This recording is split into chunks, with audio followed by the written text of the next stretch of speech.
Hey there, button mashers! Zach here with Press Start, and welcome to Pause Break, the 3 to 5 minute show that I go over the top news stories of the week that can't wait till pause menu on the weekend.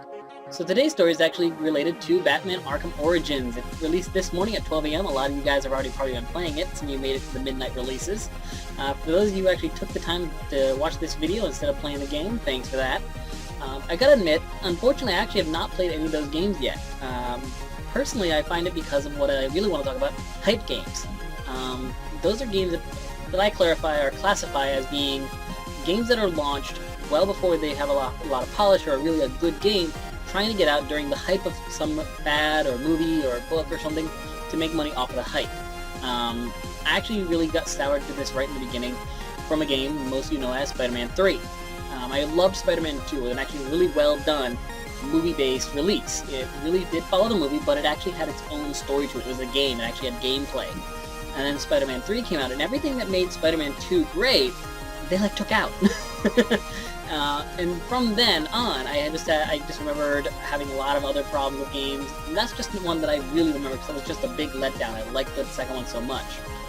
Moving on from there, just a nice list of other games that have just flopped, and that really relate to like movies and hype games, like Enter the Matrix. It was a Matrix game based on the movie.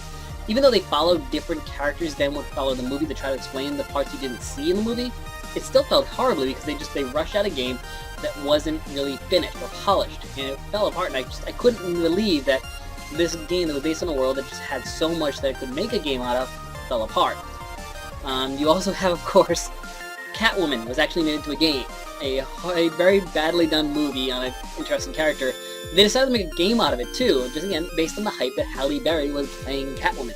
They figured that because of her, they could sell the game. Another one I can remember was Superman 64. Now, it's officially named Superman, but it's been codenamed 64 because it came out for the Nintendo 64. Again, just a horrible release of a Superman game. It just, most of the time, it was just flying through rings.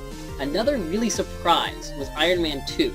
This was another game, movie release or game release that again had potential. It's a Superman superhero that has a great story background, has a lot of enemies, a lot of stuff, but again, seemed like it might have followed along the Spider-Man series and stuff like that, or the good games that have done for superheroes, and actually this one came out horrible.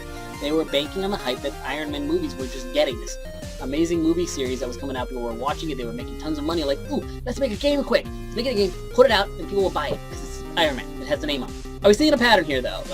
Hype games do tend to follow superheroes and stuff, because it's all about the hype. They're thinking that the fanboys, people who just love that name, are going to just throw money on it, even though they don't make a good game. So because of all these, I've gotten kind of a sour taste in my mouth for superhero games or games based on movies or books or things like that that are based on a popular item going around right now. So unfortunately, when I heard about the first one, Batman Arkham Asylum, I stayed away from it. I didn't even think to play it. The same with Arkham City, I didn't really think to play with it, which is very disappointing, I realized. I've come to realize that this game is actually impressive. When we go back to Arkham series, just to kind of give examples and stuff, you got Arkham Asylum, who was actually got so many awards. It actually got 8 awards, including Best Game by BAFTA. You also got Best Writing by Game Developers Choice Awards, and he actually got 19 nominations as well. He may not have won those, but just being nominated is a thing in itself. But then, of course, you got Arkham City. That one came out, and again, rave reviews again. This open world Batman. What? Being able to navigate the whole city and stuff like that. And that one actually got 11 awards, and it was nominated for 33 different awards.